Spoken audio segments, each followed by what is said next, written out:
विठ्ठलपंत. विठ्ठलपंत. लक्षात. संत ज्ञानेश्वरांच्या बहिणीचं नाव काय असेल? काय असेल? मुक्ताबाई. मुक्ताबाई यांनी टाठीचे अभंग गायले होते. कोणते अभंग?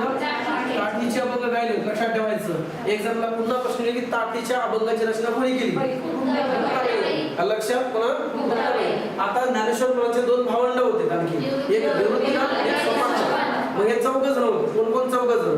ज्ञानेश्वर महाराज, एक मिनिट, सोपानदेव, निवृत्तीनाथ, ज्ञानेश्वर महाराज आणि मुक्ताबाई. एक्झामला प्रश्न विचारेल तुम्हाला की वेगळा घटक कोणता? वेगळा घटक कोणता? काही फेकू नका. लक्षात. वेगळा घटक दिलाच नाही. आधीच उत्तर सांगायला लागल्या काय तुम्ही? लक्षात. कळलंय तर आपलं उत्तर मला मध्ये काय लिहिलं? संत ज्ञानेश्वर महाराज, त्यानंतर निवृत्ती महाराज, कळलंय तर सोपानदेव आणि मुक्ताबाई. जाधव आपण माहिती आहे का? मुक्ताबाई वेगळे येत बसलो. कळलंय तर सध्या कंडिशनला मुक्ताबाईच वेगळे येतं. कारण हाही भाऊ आहे, हाही भाऊ आहे, हाही भाऊ आहे आणि बहीण आहे म्हणून वेगळा.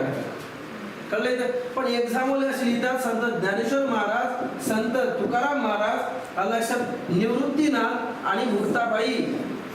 आणि आता म्हणून तुम्हाला वेगळा घटक. मग याच्यात तुम्हाला कळलं पाहिजे की हे तिघ जण भावंड आहेत. तुकाराम महाराज वेगळे आहेत त्याच्यात. कळलंय तर. वेगळ्या घटकामध्ये लक्षात ठेवायचं. मराठी संतांच्या बाबतीत सुद्धा राहा. कळलंय तर. ठीक आहे. याच्यानंतर संत ज्ञानेश्वर महाराज नंतर आले तर नामदेव महाराज. कोण आले तर? नामदेव महाराज. संत ज्ञानेश्वर महाराज यांच्या नंतर आले तर नामदेव महाराज आलेले आहेत.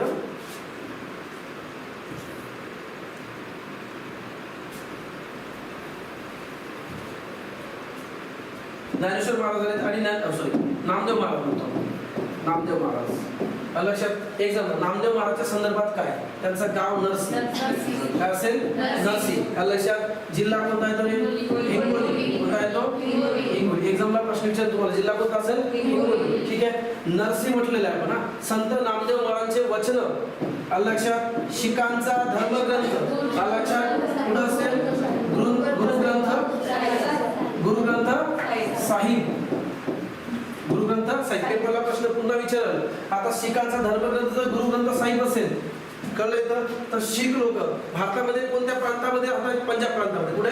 पंजाब राज्यामध्ये. कळलं ते. एक्झामला प्रश्न विचारला गेलेला आहे की कोणाची मंदिर पंजाब राज्यात आहे? कोणाचे आहेत? संत नामदेवांची. कोणाचे आहेत? संत नामदेव. कशाला गेले ते? फिरायला गेले काय? नाही. कशाला गेले ते? बघ, बीजेपीचा प्रचार करायला. नाही. कशाला? राईट. लक्षात. जे संत ज्ञानेश्वर महाराजांनी चालू केलं होतं भक्ती मार्गाचा, लक्षात, जी भक्ती मार्ग चालू केला होता, लक्षात, यांचा प्रचार करण्यासाठी कुठे गेलेले होते? पंजाब या राज्यामध्ये. कुठे गेले होते तर एक्झामला पंजाब हरियाणा राहील. ओनली पंजाब लिहायचं. काय लिहायचं? ठीक आहे. याच्यानंतर आले तर आपले तुकाराम महाराज. कोण आले तर? तुकाराम महाराज आले. कळलं इथं? तुकाराम महाराज आहेत. आणि तुकाराम महाराजांनी, एक मिनिट, तुकाराम महाराजच्या आधी कोण? एकनाथ महाराज आहेत.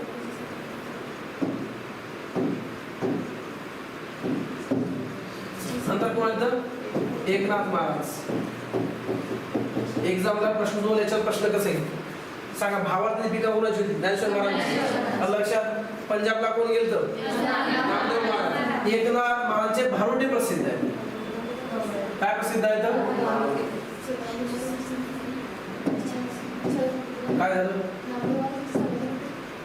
समाधीवर वाद आहे नामदेव महाराजांचे. लक्षात ठेवायची गरज नाही. सरळ सरळ.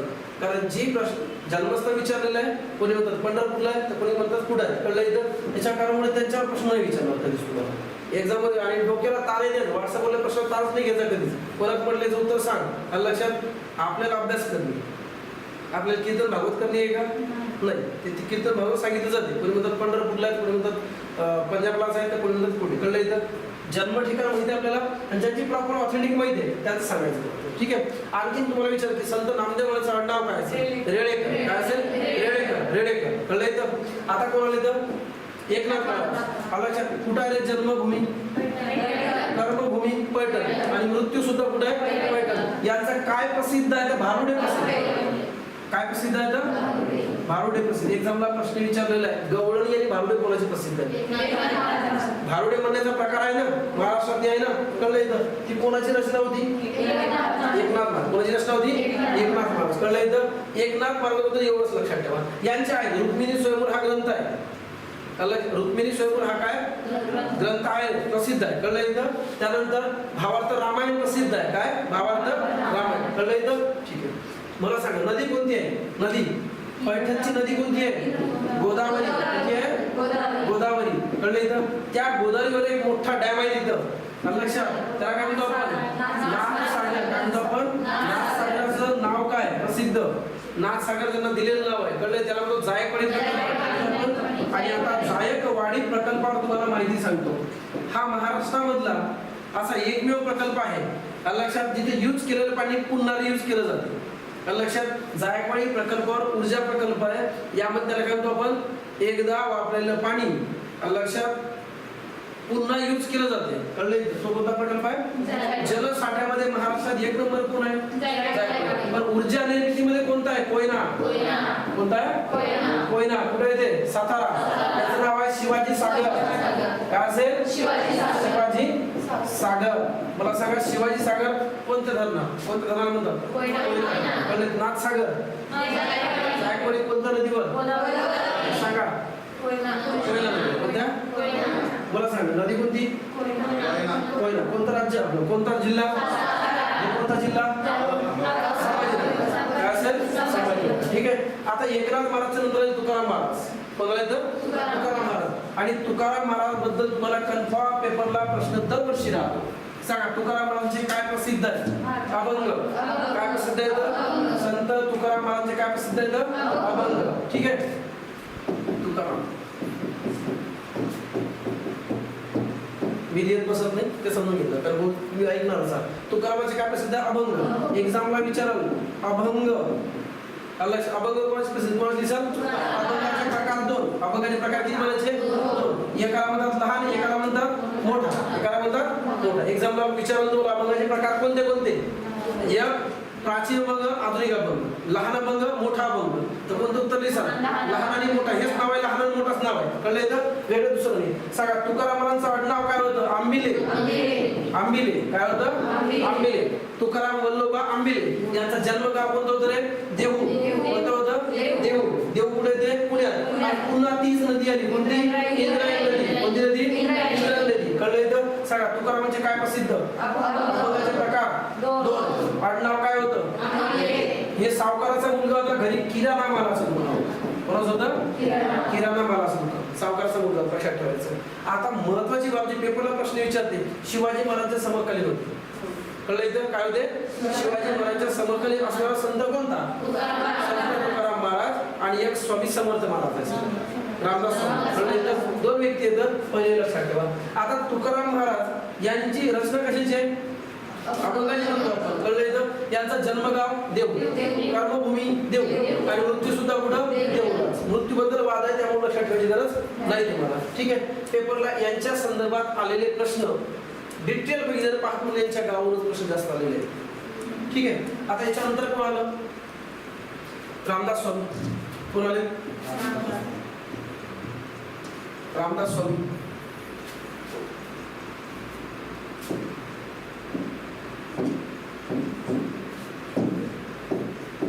संत रामदास. सांगा शिवाजी महाराजांच्या समकालीन दुसरा संत कोण? संत रामदास स्वामीचं मुख्य कार्य हनुमान मंदिर. लक्षात? हनुमान मंदिर. हनुमान मंदिर. लक्षात? असं एकही गाव सुटलं नसेल जिथं हनुमान मंदिर नाही. सगळं आहे का? मंदिराशिवाय गावात नाही बसत. बरोबर की नाही? त्या असल्याने सगळे गाव बसलेले. कळले तर? गावोगावी हनुमान मंदिर स्थापन करण्याचं कार्य कोण केलं? रामदास स्वामीचं जन्मगाव आहे जाम. जाम येथे जालन्यात. पुढे येते एक्झामला प्रश्न विचारला की संत रामदास स्वामी यांचं जन्मगाव कोणतं? शिवाजी महाराजांच्या समकालीन होते म्हणजे दुसरे संत आहे. पहिले संत कोण? तुकाराम महाराज. दुसरे कोण? रामदास. लक्षात? दुसरे कोण? रामदास. संत रामदास स्वामी यांचं ओरिजिनल नाव काय होतं? ओरिजिनल संत रामदास नव्हतं. रामदास म्हणजे रामाचा दूत हे त्यांनी अंगीकारलेलं नाव होतं. यांचं ओरिजिनल नाव काय होतं? लक्षात? यांचं नाव होतं नारायण. काय होतं? नारायण सूर्याजी भोसर. सूर्याजी भोसर. एक्झामला प्रश्न विचारतो तुम्हाला. संत रामदास यांचं ओरिजिनल नाव काय होतं? मूळ नाव काय होतं? नारायण सूर्याजी भोसर. जन्मगाव? जिल्हा? कार्य? कोणाचा दूत होते? कोणाचा? आता यांचे जे तुम्हाला पेपरला प्रश्न विचारल ते विचारल तुम्हाला यांचे ग्रंथ. काय विचारल? ग्रंथ. मला सांगा रामदास स्वामी यांचा पहिला ग्रंथ म्हणजे महत्त्वाचा ग्रंथ कोणता? दासबोध. कोणता? दासबोध हा पहिला ग्रंथ नाही, महत्त्वाचा ग्रंथ. दुसरा कोणता? मनाचे श्लोक. काय असेल? मनाचे श्लोक. आणि तिसरा कोणता आहे? करुणाष्टके. कोणता असेल? करुणाष्टके. कोणता असेल? मला सांगा काय काय म्हटलं आपण? दासबोध, मनाचे श्लोक, समोलित पंथ. ठीक आहे, सांगा शिवाजी महाराजांच्या समकालीन कोण कोण? आता तुम्हाला सांगतो बघा, भक्ती मार्गाचं एक मंदिर होतं. काय होतं? भक्ती मार्गाचं काय होतं? एक मंदिर होतं. ठीक आहे, मंदिर जमत नाही आपल्याला पण काढलं.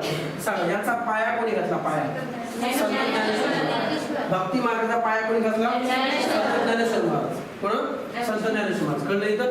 आता या भिंती उभे केल्या म्हणजे काय? प्रचार केला, त्याला वाढवलं, मोठं केलं. मोठं काम करण्याचे दोन संत आहेत. एक नामदेव महाराज पंजाब पर्यंत गेले लक्षात. आणि नंबर 2 कोण? एकनाथ महाराज. या स्थानिक लेवलला त्यांनी काय केलेलं आहे? लोक जागृतीचं काम केलेलं आहे, भक्ती मार्गाचा प्रचार केलेला आहे. कळलं तर? मला सांगा भक्ती मार्ग मोठा करण्याचं काम कोण केलेलं आहे? नामदेव महाराज आणि एकनाथ महाराज. कळलं तर? एकनाथ महाराज आणि नामदेव महाराज. कळलं? आता तुम्हाला म्हणते या भक्ती मार्गाचे कळस झालेले आहे. कळस म्हटलेला आहे तुकाराम महाराज. लक्षात. कळलं तर? बहिणाबाई चौधरी यांनी स्वतःच्या ओव्यामध्ये तुकाराम महाराज भक्ती मार्गाचा काय झालेलं आहे? कळस झालेले आहे असं पेपर लागलं. काय म्हटलं त्यांनी ओव्यामध्ये सांगितलंय, पेपरला प्रश्न विचारलेले. भक्ती मार्गाचा पाया संत ज्ञानेश्वर महाराजांनी घातला, तर कळस कोण म्हणजे सर्वोच्च स्तरावर कोणाने घातलेला आहे? आणि आजही माहिती आहे की पंढरपूरची मोठी वारी जी आहे, वारकरी संप्रदायामध्ये वारीची सुरुवात कुठून होते? देहूतून होते. कळलं इथं? लक्षात.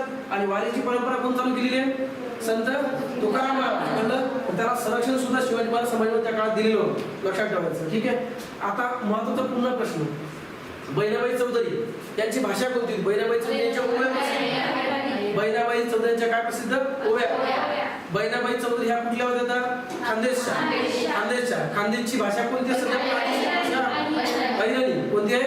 आता पुन्हा जर तुम्हाला विचारलं विदर्भ, मराठवाडा आणि जळगाव खानदेशची प्रादेशिक भाषा अहिराणी. विदर्भातली वराडी. आणि मराठी म्हटलं तर आपला भाग होतो. समजले पर्यंत? ठीक. आता याच्यानंतर आपले काही जे आपण इतिहासामध्ये बरेच वेळेस वाचतो तसे आपले संत जे आपण आपल्या आजोबांनी पाहिलेले डोळ्यांनी, आपल्या वडिलांनी पाहिलेले संत म्हणतो आपण. संत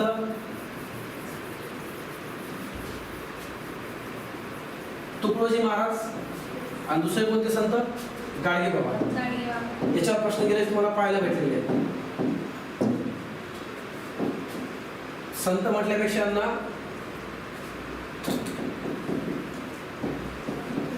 राष्ट्रसंत. काय म्हणून एक्झामला प्रश्न विचारले की राष्ट्रसंत म्हणून कोणाला ओळखतात? डोक्यात ठेवायचं तुकडोजी महाराज. लक्षात. सांगा राष्ट्रसंत म्हणून कोण आपले? तुकडोजी महाराज. कळलं इथं? एक्झामला पुन्हा प्रश्न विचारले की तुकडोजी महाराज लक्षात यांनी लोक जागृतीचं काम केलं, तर त्यांनी कोणता मार्ग अवलंब केलेला होता? लक्षात. तर त्यांनी काय केलं होतं? भजन, कीर्तन. आणखीन एक प्रश्न झाला तुमचा भजनावरचा प्रश्न आला. भजनाचे आद्य भजनकार म्हणून नामदेव महाराज. हा प्रश्न गेल्या वर्षी विचारलेला आहे. आद्य भजनकार कोणाला म्हटलेलं आहे? नामदेव महाराज. कळलं इथं? राष्ट्रसंत तुकडोजी महाराजांनी काय केलेलं आहे? तर कीर्तन, भजन. लक्षात. यांच्या माध्यमातून लोक जागृतीचं काम केलेलं आहे, समाजसेवेचं काम केलेलं आहे. कळलं इथं? आणि भजनामध्ये त्यांचं एक वाद्य होतं. काय होतं? खंजेरी. काय होतं? खंजेरी. पेपरला प्रश्न विचारला तुम्हाला. खंजेरी वाद्य हे कोणाचं प्रसिद्ध होतं? भारताचे पहिले राष्ट्रपती डॉक्टर राजेंद्र प्रसाद यांनी राष्ट्रसंत म्हणून यांचा गौरव केलेला होता. पेपरला प्रश्न विचारलाय की तुकडोजी महाराज राष्ट्रसंत कोणी म्हटलं होतं? कोण म्हटलं होतं? भारताचे पहिले राष्ट्रपती कोण आपले? डॉक्टर राजेंद्र प्रसाद यांनी काय केलं होतं? यांच्या कार्याचा गौरव केला होता. यांना संत नाही, काय म्हटलंय? राष्ट्रसंत. काय म्हटलं होतं? राष्ट्रसंत. आणि आणखीन तुम्हाला सांगतो, तुकडोजी महाराजांनी काय केलं पाहिजे की ग्रंथ लिहिला होता. ग्रंथ त्याचं नाव आहे ग्रामगीता. कोणती गीता रे? ग्रामगीता. गावाचा सरपंच असतो. कळलं इथं? मग आपण आपल्या सरपंचाचा वाढदिवस आला की मोठा बॅनर लावतो. कळले तर काही गरज नाही बॅनर लावायची. सरपंचाला भर ग्रामसभेत किंवा त्याच्या ऑफिसमध्ये जाऊन ग्रामगीता भेट करायची. कळलंय तर गावाचा विकास करण्यासाठी तुला निवडून दिलेलं आहे बाबा. कळलंय तर एकदा 2 दिवस सुट्टे दे ग्रामपंचायतला, पण ग्रामगीता वाच. कळलंय तर आणि उद्घाटन करायचं म्हणजे गावाला वाटलं पाहिजे गेला काय गिफ्ट दिली बाबा ग्रामगीता. आणि माझं मला ग्रामपंचायतचा ज्याने काही फॉर्म भरायचा असेल ना ते फॉर्म भरायच्या आधी पहिले काय वाचावी? ग्रामगीता. काय वाचावी? ग्रामगीता हा ग्रंथ कोणी लिहिला? तुकडोजी महाराज. आता संत तुकडोजी महाराज यांचं नाव एका विद्यापीठात दिलेलं आहे. अमरावती विद्यापीठ. लक्षात मला सांगा आपल्या औरंगाबादच्या विद्यापीठाला कोणाचं नाव? पुण्याच्या विद्यापीठला सावित्रीबाई फुले. सावित्रीबाई फुले. तसंच अमरावती विद्यापीठला नाही, अमरावती विद्यापीठ नाही सॉरी, नागपूर विद्यापीठ. कोणतं? नागपूर. नागपूर विद्यापीठला कोणाचं नाव आहे? रामटेक नाही, नागपूर विद्यापीठला कोणाचं नाव आहे? संत राष्ट्रसंत तुकडोजी महाराज. आता पेपरला प्रश्न विचारते की राष्ट्रसंत तुकडोजी महाराजांचं नाव काय? नाव माणिक ब्रह्मभट किंवा इंगळे. बघा काय म्हटलं आपण? माणिक बंडोजी इंगळे. काही ठिकाणी ब्रह्मभट दिलेला आहे म्हणून ब्रह्मभट सुद्धा दिलं. कळलं? पेपरला प्रश्न यांचे विचारतात बरं का. ठीक आहे. आता याच्यानंतरचे संत म्हणजे आपले राष्ट्रसंत म्हटल्यापेक्षा आता संत म्हणणार, आता राष्ट्रसंत नाही म्हणणार. राष्ट्रसंत कोणाला म्हटलेलं आहे? तुकडोजी महाराज. कोणाला म्हटलेलं आहे? तुकडोजी महाराज. कळलं इथं? आता आहेत आपले समोरचे गाडगे बाबा. कोणा येतं? गाडगे महाराज. ठीक आहे. आता येतं गाडगे महाराज. शिक्षणाचा अ सुद्धा येत नाही यांना. कळलंय का? तरी या व्यक्तीचं नाव एका विद्यापीठात देण्यात आलेलं आहे. अमरावती विद्यापीठात कोणाचं नाव आहे? गाडगे महाराजांनी म्हटलेलं आहे की गांधी बाबा आंबेडकर बाबा हे देव माणूस झाले. तर कशामुळं? शिक्षणामुळे. कशामुळं?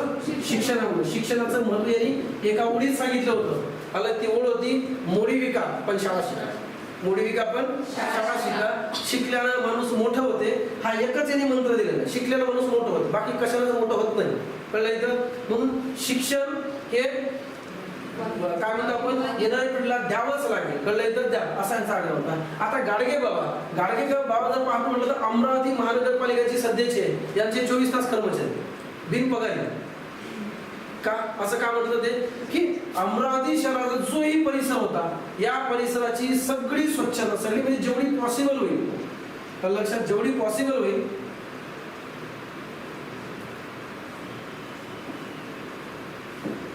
स्वच्छता कोण पाहिजे? गाडगे बाबा. कळलं इथं? महाराष्ट्राला स्वच्छतेचा मंत्र कोणी दिलेला आहे? ग्राम स्वच्छता अभियान कोणाच्या नावाने चालू होतं? राष्ट्रसंत गाडगे बाबा. ग्राम स्वच्छता अभियान कोणाच्या नावाने चालू होतं? महाराष्ट्र सरकारने गाडगे बाबा. कळलं इथं? गाडगे बाबा स्वच्छता अभियान. कळलं इथं? मग जर तुम्हाला प्रश्न विचारला खालीपैकी कोणत्या सगळ्याच संतांनी स्वच्छता मंत्र दिलेला आहे, पण यांचं 24 तास काम तेच होतं स्वच्छता. यांची वेशभूषा जर पाहतो म्हटलं तर कळलं तर एकदम स्टँडर्ड कपडे होते का? नाही. मग लक्षात आणि त्याने स्वतः शिवायचे ते कपडे चिंध्यानं बनलेले कपडे ते घालायचे. कळलं इथं? एक कटोरा हाती असायचा, झाडू असायचा. लक्षात? भाकर मिळो का नाही मिळो, कळलं इथं? त्याने त्यांचं काम सोडलं नाही. कळलं इथं? स्वच्छता. कळलं इथं? याने त्यांनी पहिली प्रायोरिटी दिली होती. म्हणून पेपरला जर प्रश्न विचारला स्वच्छता मंत्र कोणी दिला? गाडगे बाबा. कळलं इथं? महाराष्ट्र गव्हर्नमेंटने कोणाच्या नावाखाली स्वच्छता अभियान चालू केलं होतं? गाडगे बाबा. काय नाव होतं? गाडगे बाबा. कळलं इथं? अमरावती कोणाचं नाव दिलेलं आहे? आता यांचं पूर्ण नाव पेपरला विचार तुम्हाला पूर्ण नाव. कळलं इथं? डेबोजी. नाव ओरिजिनल वाटत तुम्हाला? डेबोजी झिंगराजी जानोरकर. काय असेल? जानोरकर. काय म्हटलं आपण? जानोरकर. लक्षात आलं इथपर्यंत? डेबोजी झिंगराजी जानोरकर. समोर इथपर्यंत लक्षात आलं? समोरच्या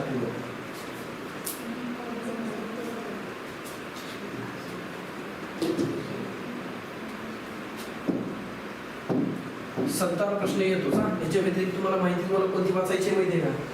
लक्षात जसं बालकवी कोणाला म्हणतात, रानकवी कोणाला म्हणतात, कुसुमाग्रज कोणाचं नाव आहे? प्र. के. अत्रे.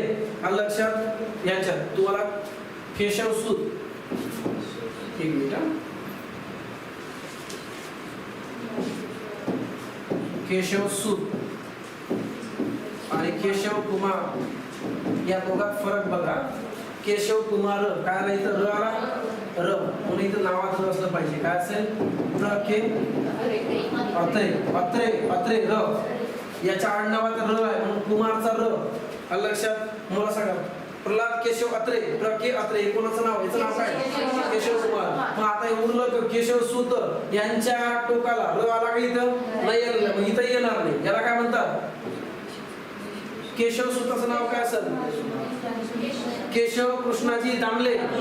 केशव नाही, कृष्णाजी केशव दामले.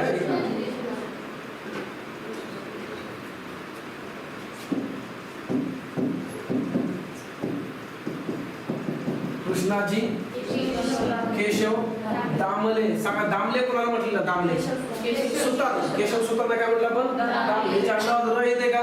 नाही. पात्रेच्या आडनावात काय लागला? र. रचा कोण? कुमार. रचा कोण असेल? कुमार. समजले पर्यंत? ठीक आहे. आता पेपरला थोडा आणखीन जर प्रश्न आला इथंच, एक मिनिट. आता काही शब्द लिहितो. एक पाणी, एक मिनिट, हे लास्ट लाईन बोलतो.